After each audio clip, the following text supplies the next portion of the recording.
All right, welcome everyone. We're just going to give it a couple of seconds for everyone to join, and then we will get started.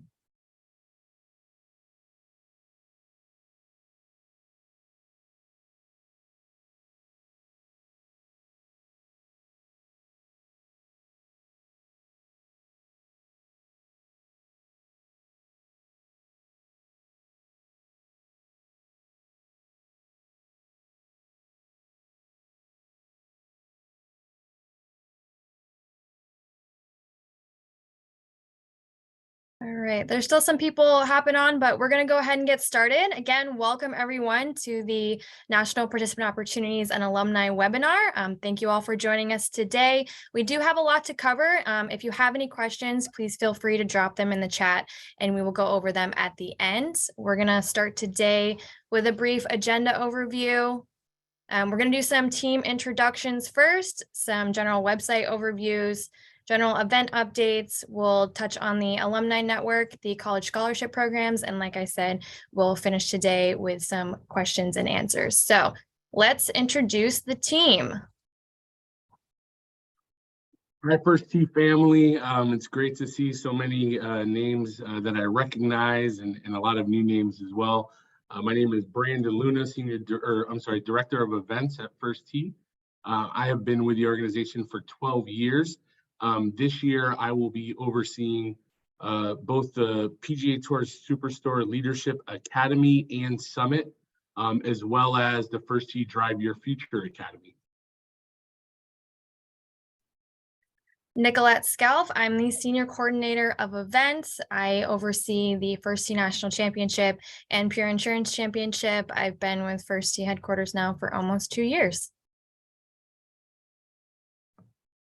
Hi, everybody. My name is Benji Vasquez. I'm the coordinator of events, and I started with the First Tee in April of 2022. My events this year are going to be the Game Changers Academy and the Innovators Forum. Hi, everyone. Kristen Wolf, Senior Director of Brand Marketing. I am celebrating my 1-year anniversary with First Tee this month. Very excited about that. I work closely with the events, alumni, and college scholarship team on all brand and marketing related items. Hi, everyone. My name is Cherie Hicks. I'm Manager of Alumni Relations. I started with First Tee in 2019, originally with Community Partnerships, but now I am Manager of Alumni Relations. And my events are First Tee Future Entrepreneurs presented by Wells Fargo and the Alumni Regional Meetups. Hi, everyone. Robbie Lohman. I'm the manager of scholarships. I've been with First Tee for just about 2 years now, and I oversee our national scholarship program.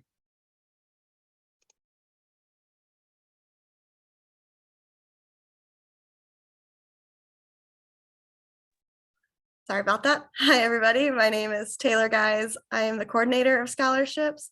I work closely with Robbie on our scholarship program, and I have been with First Tee since April of 2022.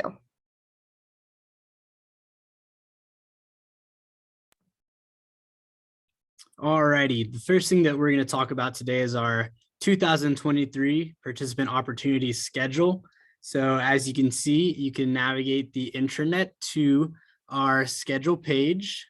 And if you go ahead and click that first tab there, it will pull up our event schedule, and it's listed by date in which they come this year. It also has the location as well as the application release date and the application deadline. We also have a very nice downloadable printable schedule this year that was put together by members of our team. So feel free to print that off and stick it all over your different chapters. And back on the schedule page, if you click into one of the events, it gives you more details, and it also has the application codes that you can find on this page. Now, that application code should only be shared with the teams that are applying for that event. So please give that out very selectively. This year, our COVID protocols have been removed from the intranet. Those are going to be now found on the acceptance stage of SurveyMonkey Apply. for the events. So again, those are going to be updated at the time of the event based on, where COVID is in that city and according to the CDC and local guidelines. So thank you. We have a couple of updates to our eligibility requirements this year. Now, those are currently found on the intranet right here, but these will be moved into a new chapter toolkit that we're going to cover a little bit later in the webinar. But as of right now, they're here. Again, they will be moved to the toolkit. A couple of the updates, we've removed the 3-year chapter license agreement. However, participants who are applying for national opportunities still need to be active participants, and depending on the event, it is a minimum of 1 to 2 years, so that hasn't changed, but the license agreement has been removed. The handicap guidelines have been updated for a few of the events that are not competitive golf focused. So we've dropped the index requirement and replaced it with an approximate range that the participant should be able to shoot for 18 holes. And then the gender identity, the national opportunities will follow suit with the expanded gender identity options that were introduced earlier this year in the registration process. Great. So as we go back to the participant events intranet page, you'll notice that we have, again, our chapter participation survey as a clickable link. That will be the 2023 survey. So we ask that for all of your participants that are applying for national events, that they must use this 2023 form. So it's really the responsibility of you as chapter leaders to ensure that you're using the 2023 document that is linked on that page. Please know that this is a reusable task. So once you fill this out from a chapter perspective and provide it to a team, if that team were to apply for an additional opportunity, you won't have to fill that out again. They'll be able to reuse that task or reuse that form for future events. If a team uses the survey from a previous year, unfortunately, we will have to score them a 0 in their application process. So please, again, the importance of ensuring that you're providing the chapter survey to those teams that are applying for national events before the deadline. That is your responsibility as a chapter leader, and making sure that they're using the 2023 form as well.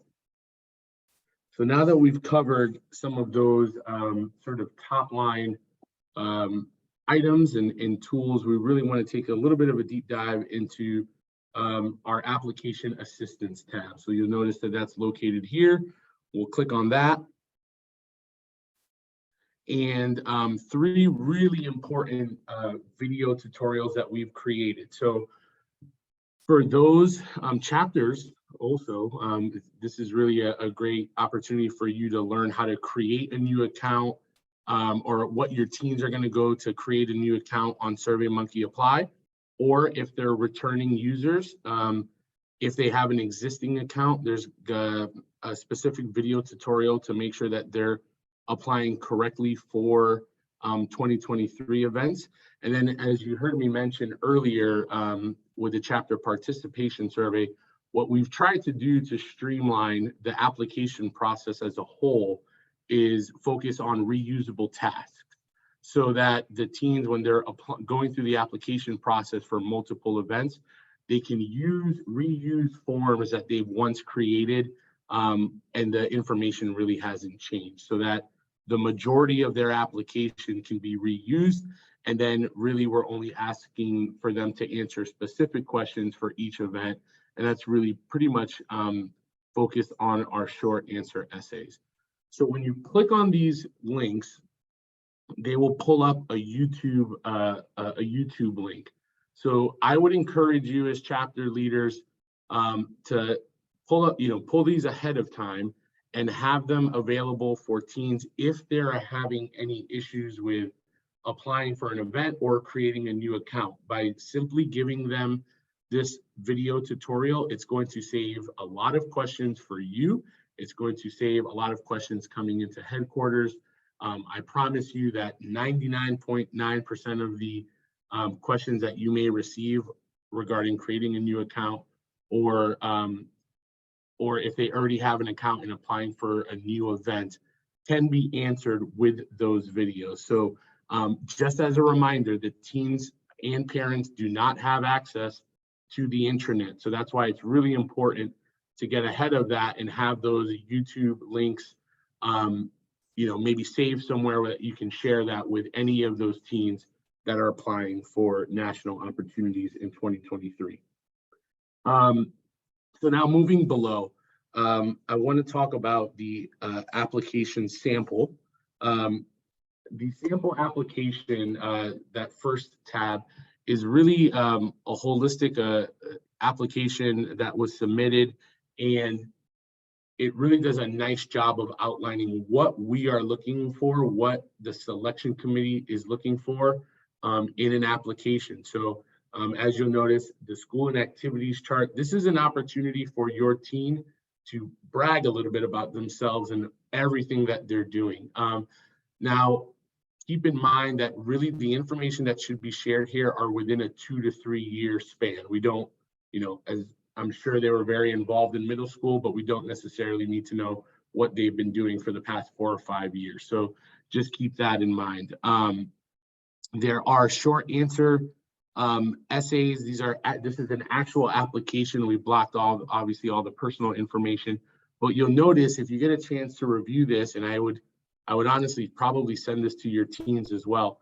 This is what the short answer essays should look like. There's not a lot of fluff.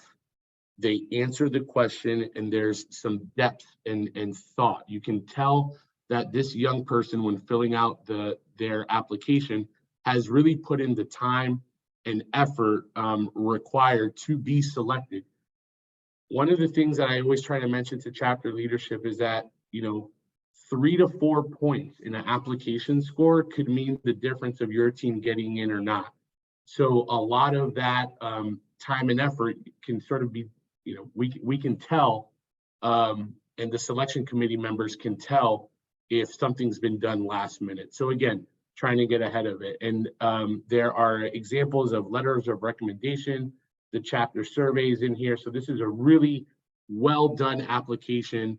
I would encourage you to review it. I'd encourage you, for any of the teens applying for national events this year, you can download this. It's a PDF, and you can send it to them so that they have an idea of what a successful application, someone who attended an event, this is sort of the level of effort and detail that we are looking for.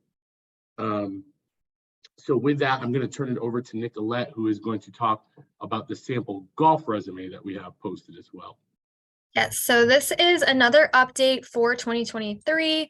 We revamped the golf resume. We're just trying to streamline and make it a little bit easier for the participants to fill out. So we did put a sample on the intranet, and as you'll see, we've updated it to move the categorizing. So it's the same categories that we previously had: national, regional, high school, state events, but this should help make it a little bit easier to fill them out. It has a brief explanation of what we mean by a national event, a regional event, etc.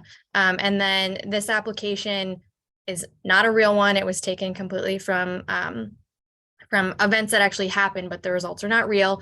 But this is a good example of how the golf resume should be filled out. And that is available on the intranet under additional tools. And I will pass it over to Kristen to go over our new chapter toolkit. Yes, thank you. As Nicolette had mentioned earlier, based on feedback from the CAC and our end of year survey, we've created a toolkit with information and resources for the National Participant and Alumni Opportunities. So this will be a PDF document in subsequent Dropbox folder that will include a printable participant roadmap and national opportunities schedule. Eligibility requirements will now all be in this document, and there'll be a snapshot of the application requirements, like what will be asked for during application. There's event overviews that will include examples of what each experience will include, a frequently asked questions section that will address, related to troubleshooting with SM Apply and stipends. And then we will also have promotional resources, so images and videos to help promote these participant events, social media graphics and some sample copy for posts, and promotional flyers that you will be able to share with parents for each event. This will be a resource we will update each year. And, especially considering this is year one, we will look to you guys for feedback on, what we provided, what worked, and what we can, do better next year. As Brandon had mentioned, this toolkit will be available on the participant ops page. The eligibility requirements are going to be added into this toolkit, but also onto the individual event pages on the intranet. So you'll have kind of two places to look for those eligibility requirements and event information. And we aim to have this on the intranet by the end of this week. So if you go on there now, it's not on there yet, but we will get that up by the end of the week, and we will also make an announcement at Impact today.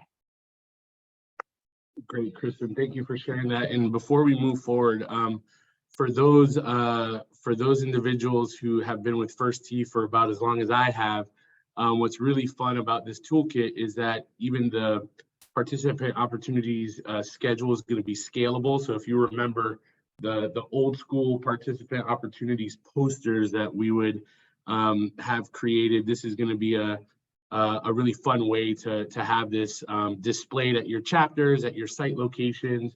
And really the toolkit was made for you in mind, and hopefully to continue to help promote these opportunities to all of the teens within your chapter. So really looking forward to hearing your feedback, how we continue to get better, and hopefully seeing a lot of new names coming through the application process. So Kristen, thanks for all of your hard work on leading that effort.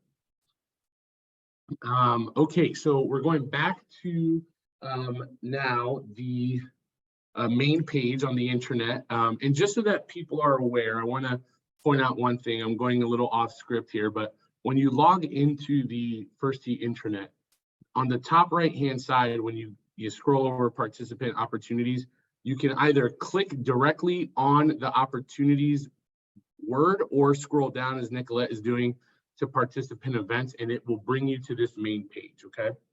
So now I am going to talk about the selection committee and the importance of that. I can see that there are 68 people signed on, so I am expecting minimally 68 new selection committee members. But what's very important to us through the application process is that every application is reviewed minimally twice. And we need a lot of chapter network support in doing this. So when you click on the selection committee tab here, it's going to pull up a page and it'll mention who is eligible to be a part of the selection committee. It'll also talk to the events that we use to help, or that we have. It'll have a list of the events that the selection committee will be a part of helping us make those selections. So that's listed below. And then if you scroll a little bit further down, it'll have your contact information. So it'll, name, email, what chapter, and what's your position. So this is an incredible opportunity for you, those on the call, for maybe some of the team members that are, I would say, new or have been with the First Tee for a very long time. It's going to give you insight into exactly what our team sees every summer. If you were at the network summit, Greg had made a comment on stage that, we have a very hard job of selecting these teams because they're all just incredible. But as we talked about earlier, is that when you're on the selection committee, you can also see the level of effort teams are putting towards these national opportunities. So it's a great good, better, how tool as well, so that you can arm your teams with the best possible opportunity and insights and tips to hopefully get selected for a national opportunity in the summer. So again, we really encourage you all to sign up for that. Encourage those staff members to sign up for that opportunity. We greatly appreciate your support in doing that and helping us make the hard decisions.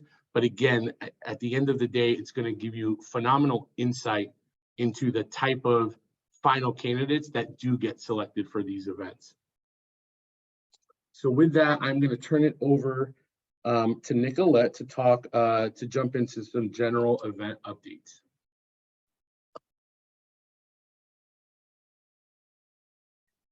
All right, so the John Deere Drive Your Future Academy, as you may have noticed on the schedule, has been moved to October. So that'll be the first full weekend of October, and those applications will now open in the spring. And for those in PGA Tour Superstore markets, this should not be new information, but the new Academy experience in Atlanta will be a combined application process with the Leadership Summit in Montana.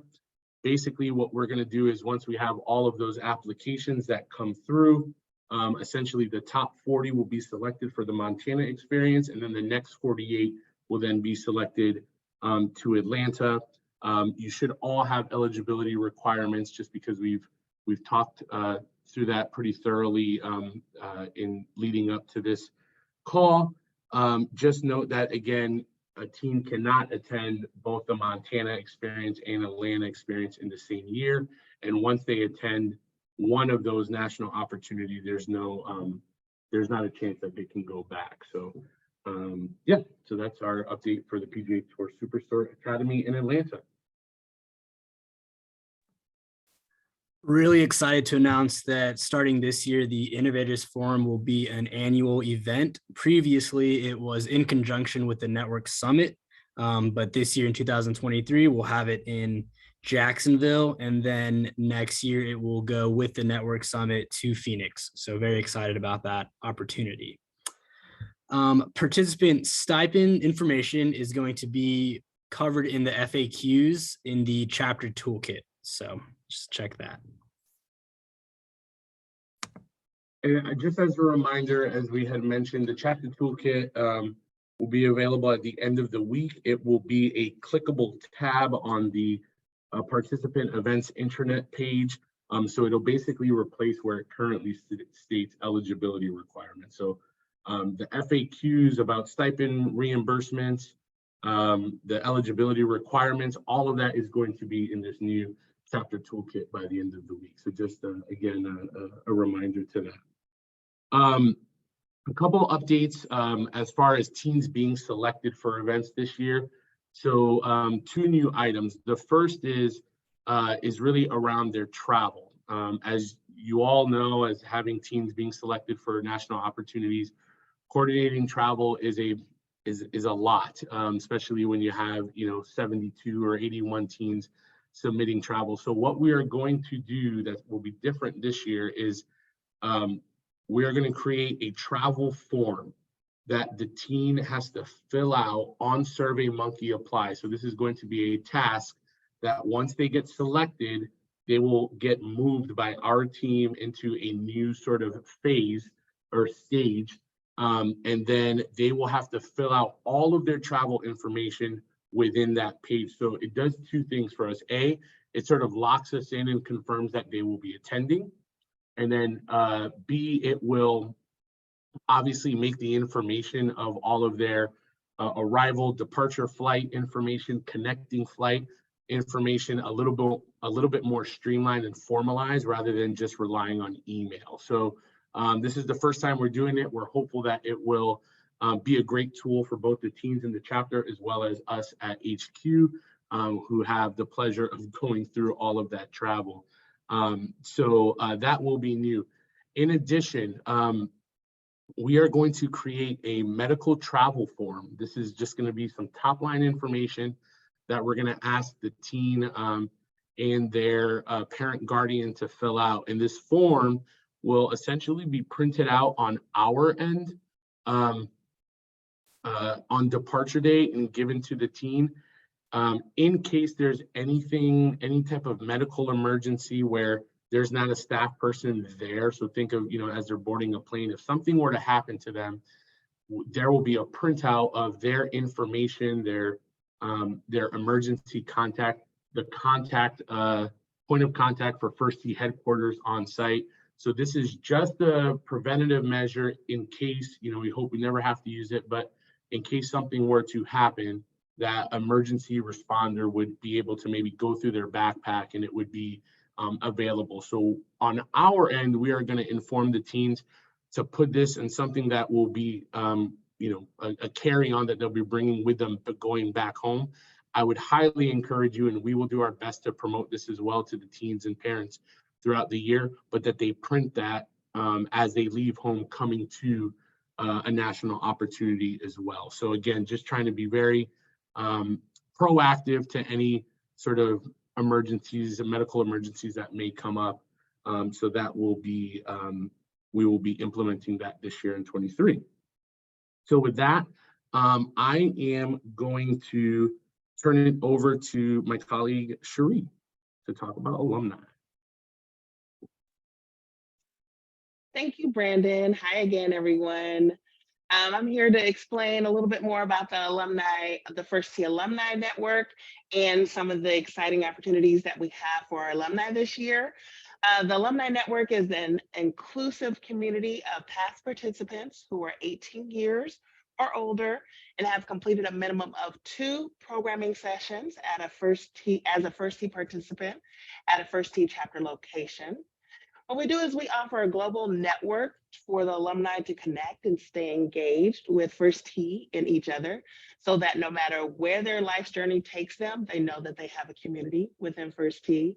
Our aim is to support our alumni's personal and professional development and growth through events and additional resources such as the First T Alumni Network platform and our jobs and internships boards. And as the program continues to grow, additional events and resources will become available.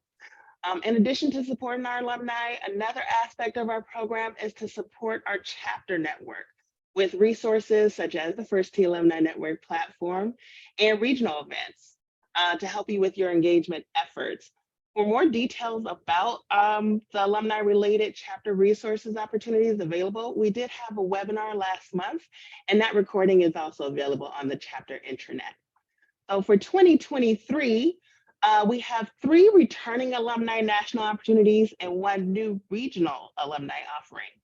So to kick off our year in May, we will host the First T Future Entrepreneurs presented by Wells Fargo event, an event open to alumni who are current HBCU students or alum and between the ages of 18 to 30. This event is an opportunity for selected alumni to network with Wells Fargo executives and be paired with a mentor, along with playing alongside PGA Tour professionals and the Wells Fargo Championship Pro-Am event. And this event is in North Carolina, and it will be played at Quail Hollow Club. So that's a cool opportunity there. And throughout the year, one of our fan favorites is our First T Alumni Chaperone Program. It'll be up and running this year again. And select alumni will serve as mentors and chaperones at some of our national participant opportunities. Really great opportunity for our alumni, and we love having them as well and seeing them come back and mentor our young participants. So if you know of any alumni in the area, please encourage them to apply to that. So for fall 2023 and summer 2024, so we will select 2 First T Participant Advisory Council alumni mentors that will advise and lead our First T Participant Advisory Council as they advise First T HQ on projects and programs that will impact the experience of all First T participants. And our last but not least, rounding it up, is our First T Regional Meetups. It's this year's pilot program. This program will fall on the years when we do not have our network summit or alumni summit, which we had last year. So with 2023 being its first year, we're looking to host 1 to 2 events where it could be a shared responsibility between First T chapters or a chapter. So if there's chapters in your area and you guys want to pair together, we're open to that possibility. Or if it's just 1 chapter and you're in the area, we're open to that possibility. We're pretty flexible. It is a pilot year. So if you have an existing event that you hold annually or that you have planned for this year where you have flexibility to add an alumni component, we would love to hear from you. So if you're interested in learning more about the program, please email me at cherihicks@firstt.org, but that is also going to be put in the chat as well. Once I receive your email, I will send a 1-pager to you that outlines the event or the opportunity in more details. And I would set up a brief meeting with you so that we can talk about the program and I can learn more about your events. So I look forward to hearing from you, everyone, and thank you so much for your time.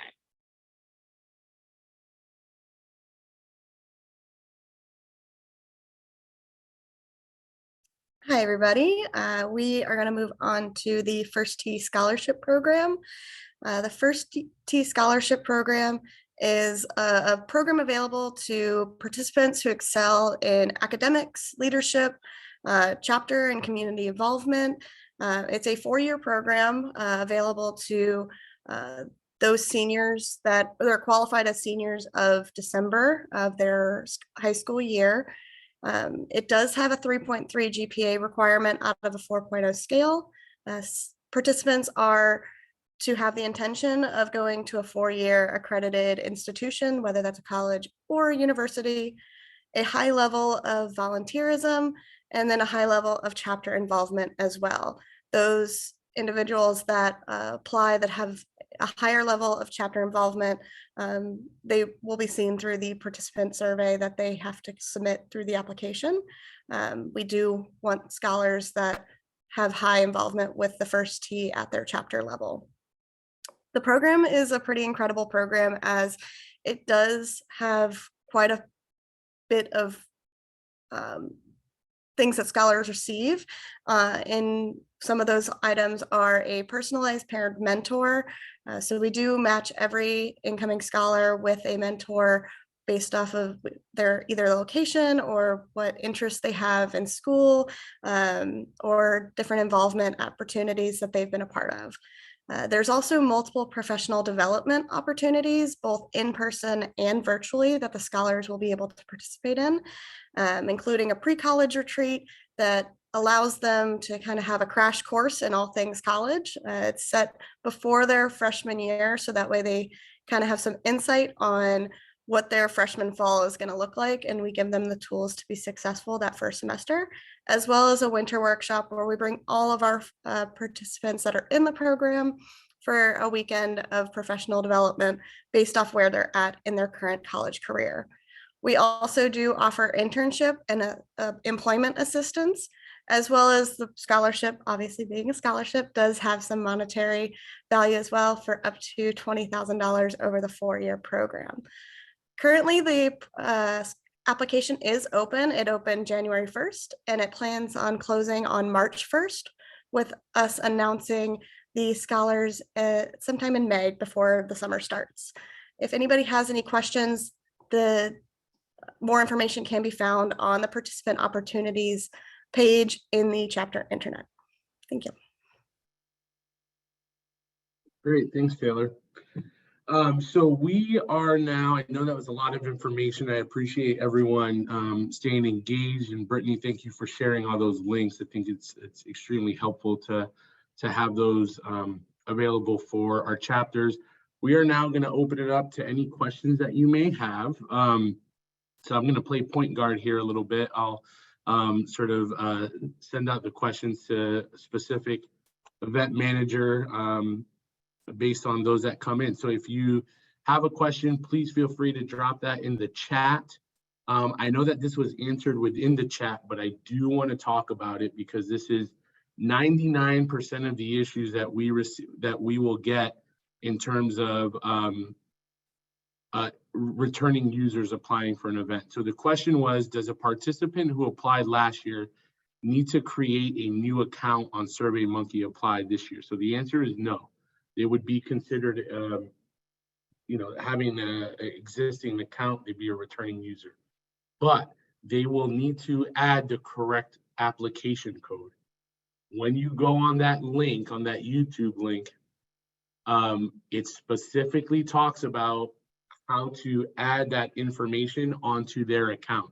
Because what will happen is if they are not entering it properly, if they're not entering the code, it's going to say your participant is not eligible. And then they're going to come to you with, why, you gave me the code, why am I not eligible? And then typically what happens is that you guys will turn to us and say, hey, they meet all the eligibility requirements. 99.9% of the time, it's because the teens are not putting in that code properly. So I highly encourage you, because if it comes to us, you're going to get the YouTube link. And so just be proactive with that. Send them the YouTube link. Honestly, I can even tell you, I think it's at 1:18 exactly, where it talks about how to put in a new code. So I promise you that is going to alleviate a lot of questions that will come up. But to answer your question, Mark, no, you don't have, they don't need to create a new account.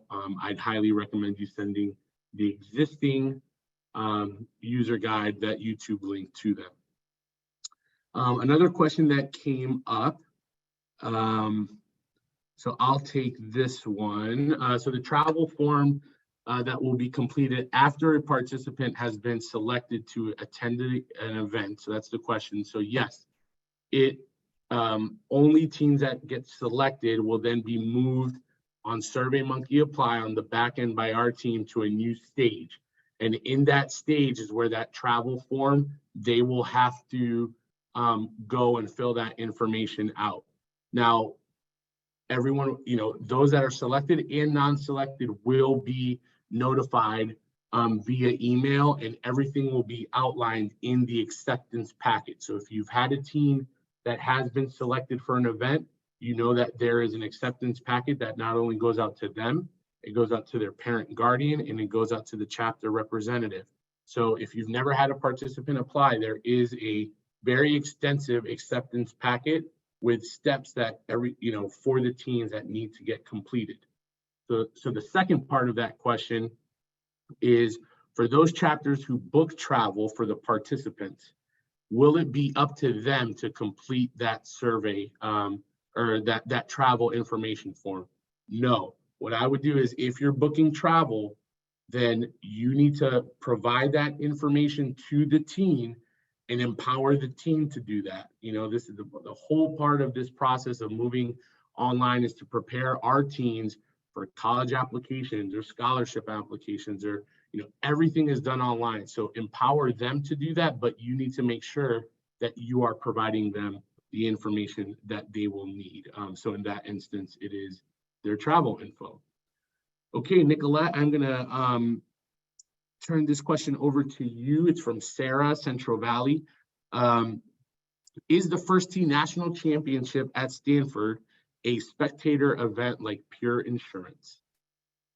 Yes and no. So yes, anybody who would like to is allowed to come spectate. We do have parents, families, friends that come out and watch the teens, but it's not like Pure, where it's a large scale tournament like that. So yes, you're welcome to come spectate, but there are going to be some limitations. We just can't let it get to be too much, and there'll be you need to stay out of the fairways, not engaging with the teens while they're playing, stuff like that. So pretty typical to your junior golf spectating guidelines. Great, thanks, Nicolette. Cherie got a question from Brittany in Greater Richmond. To be eligible for hosting a regional alumni event, does the pre-existing chapter event need to be alumni only, or can it have other elements like celebrating with donors, participants, and/or families? It could be any format of events. We're pretty open right now. So if you email me and kind of follow up, we can talk about the details offline. That's great. And then Cherie, if you don't mind, I'm also going to jump in since there was a question about regional events, and we're really excited about hosting these. Just keep in mind that this is, as Cherie mentioned, to help elevate something that you either currently have, or if it's a new idea. So there will be support from First Tee headquarters. So just keep that in mind. So if you are interested, Cherie's our subject matter expert, and she'll be able to follow up with you on all of those inquiries. So thank you, Brittany, for your question. Okay, I think this one may be for me, Jean, from Greater Cincinnati. So is there any chance the Drive Your Future will go back to the summer in future years? It falls during high school golf season in our area, and some girls are hesitant to attend because they will miss school and tournament time. Completely understand, Jean. If you've noticed, we are adding, we've added a pretty large event in the summer. And so summer has is a difficult time. It's a difficult time to host all of our events. So as of right now, you know, I would say that it's probably going to maintain to be a fall event, but honestly, as we look at the 2024 schedule and seeing what events will continue to be on, you know, due to sponsorship, sometimes events, you know, come off the schedule. So there's allows an opportunity for maybe something in the fall to get transitioned back into the summer. So for right now, for 23, obviously it's going to be a fall event, but we'll see for future years. But totally understand where you're coming from. You know, I think no matter what, we run into issues with, you know, in the summer as well with tournaments and family vacations. So just keep that in mind, but I appreciate the question. Okay. Next question, is there any opportunity that some previous national opportunities that happened pre-COVID may return? So that's sort of a good follow-up to Jean's question, Katie. In terms of, you know, as of right now, you know, we feel really confident with our event schedule.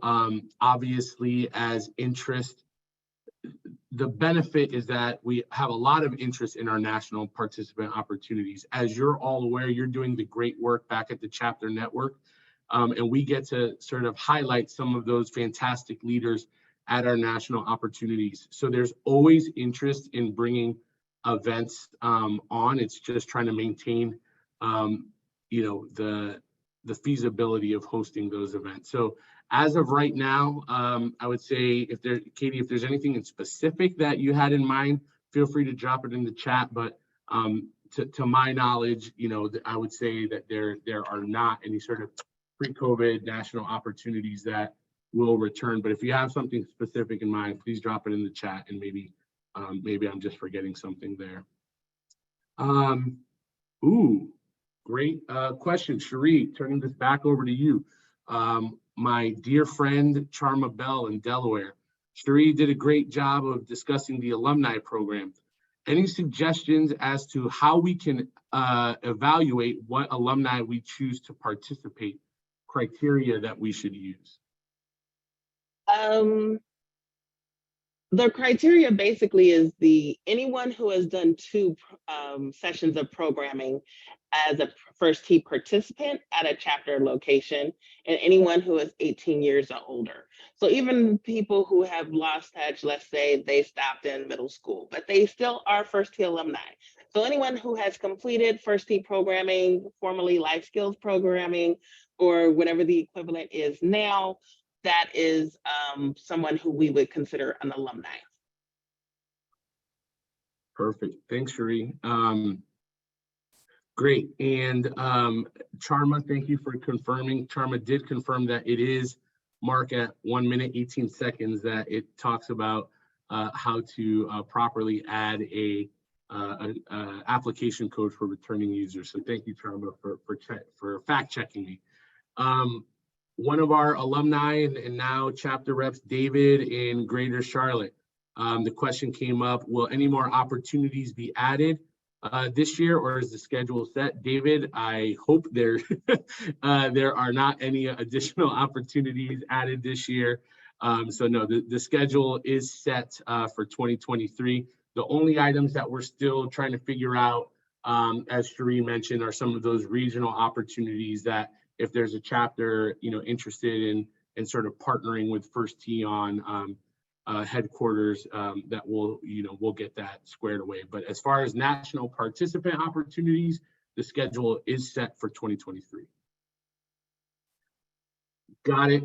So another question, Katie Harris from Dallas had mentioned previous national opportunities, sort of pre-COVID, if any of them will return. And it was talking about our College Prep Golf Academy. I also think it was a great event, and I appreciate you asking. I do think that the national championship has really steered to sort of take that event on and sort of, you know, it's matured a little bit in what the event offers. You know, Nicolette does a great job of hosting a panel of coaches there. They have some great speakers, and obviously it's really intended for that participant that is really looking to play golf at the next level. So Katie, thanks for clarifying what event you were thinking about earlier. Okay, so it is 3:16, so we still have a couple minutes. So I will, I'll give it another minute or so to see if there's any other questions. And then if not, I do, before we close out, I do want to turn it back over to Nicolette. So let's just give it a couple seconds here, but it looks like all of the questions that at least you could think of have come through. So what we'll do is, Nicolette, if you can close this out, and then we'll stay on for another minute just in case someone has a question that comes to mind. Yeah, well, I first want to call out, thank you to the 3 of you who clicked on the link to join the selection committee. I've had 3 emails come through, so bravo to you. There's another 65 of you that still need to click the link and sign up. We'll be looking for your names. So like we said earlier, the recording of this webinar will be posted on the intranet later today, just like the alumni webinar was. And there will also be a quick 5-question survey that's going to go out later today just to help us, how we can improve these webinars, make sure we're giving everyone the best experience possible. Thank you again for joining us, and we look forward to seeing your participants this summer. If you have any additional questions, please feel free to reach out to us.